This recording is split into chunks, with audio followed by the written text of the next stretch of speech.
pozdravujem opäť z mojej garáže, teda z druhej. Chcem len skonštatovať, že som nie tak dávno robil test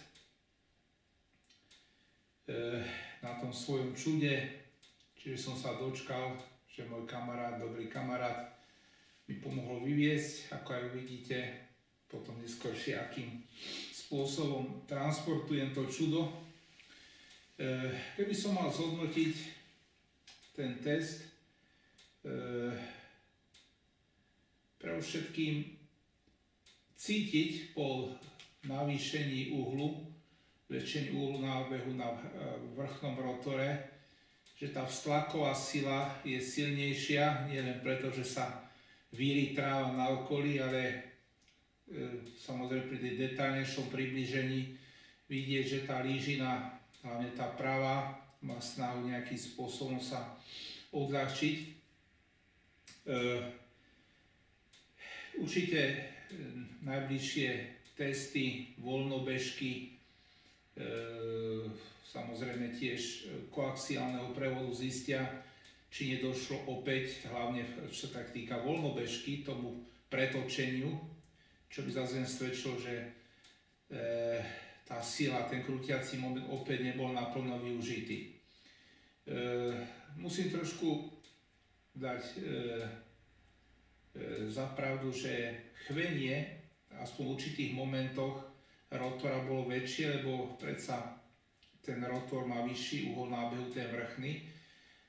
Podľa všetkého budem musieť tiež ešte si požičať od môjho dobrého kamaráta, ktorý robí servis vrtuľníku, medzi nimi aj vrtuľníkom, z ktorého mám listy. Čiže budem musieť prípravok si vypožičať, či je všetko ako má byť.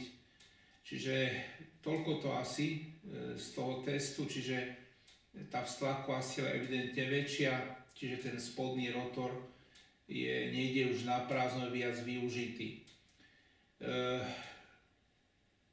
Vidíme, že máme zatiaľ veľmi suchú zimu, tu u nás Tatry sú stále ešte ani len popráškom snehu nie sú zabelené, hoci už bol Martina. Ja vám zo srdca želám, aby ste pekne prežili tento čas, hlavne v pokoji. Za nejaký čas bude advent, čiže radostné očakávanie príchodu Pána, určite aj pre najmladších je to najkrajší čas v roku Vianoce. Ale pre všetkým naozaj takú pohodu ducha, porozumenie. Veľmi pekne tiež pozbudzujem k tomu, aby sme si všímali ľudí okolo nás, hlavne ktorí sú nejakí vážnejšie chorí, návštíviť týchto ľudí nielen cez mail, mobil, osobná prítomnosť je strašne dôležitá v tejto digitálnej dobe.